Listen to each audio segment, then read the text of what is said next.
बात उस समय की है जब यक्षिणियां उत्पन्न हुई थी, बहुत कामातुर होने के कारण। जब वह ऋषि और मुनियों को छूने लगी थी। बहुत समय पहले एक महान ऋषि हुआ करते थे, जिनका आश्रम एक नदी के तट पर था। ऋषि घोर तेजस्वी थे और उनका तेज उनके चेहरे से झलकता था। ऋषि के तेज को देखकर जो यक्षिणियां धरती पर उत्पन्न हुई थी, उनमें से एक उन पर मोहित हो गई। वह यक्षिणी उन पर इतनी मोहित हो गई कि ऋषि को पाने की इच्छा से वह वहां पहुंची जहां ऋषि कठोर तपस्या कर रहे थे।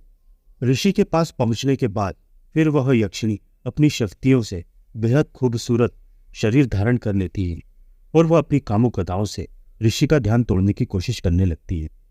उसके बाद जैसे ही ऋषि की नज़र उन पर पड़ती है और वे ऋषि उस यक्षिणी के रूप को देखकर इतने कामुक हो उठे कि उसे अपने साथ आश्रम ले आए। उसके बाद ऋषि उस यक्षिणी के सौंदर्य में इतना खो गए कि कई वर्षों तक उसके साथ संभोग करते रहे। एक दिन उस यक्षिणी ने ऋषि से कहा, हे ऋषि, अब मैं वापस जाना चाहती हूँ, इसलिए आप मुझे अब जाने की आज्ञा दीजिए।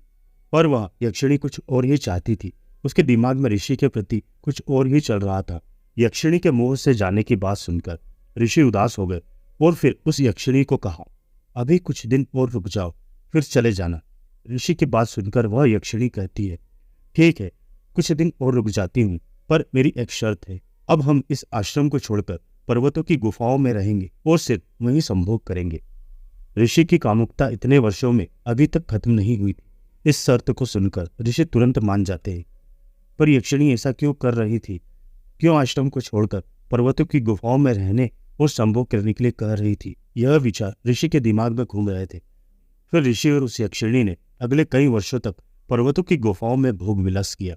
फिर कई दिनों बाद एक दिन यक्षिणी ने फिर से कहा, हे स्वामी, हमें इन गुफाओं में बहुत समय हो गया है, अब तो आप मुझे जाने दें।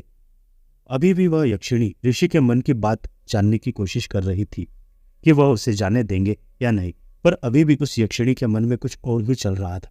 अब ऋषि ने उस यक्षिणी से क्या कहा और यक्षिणी के मन में क्या चल रहा है, क्योंकि यक्षिणी ऋषि के शरीर को पाने के उद्देश्य से आई थी, वह तो पूर्ण हो चुका था।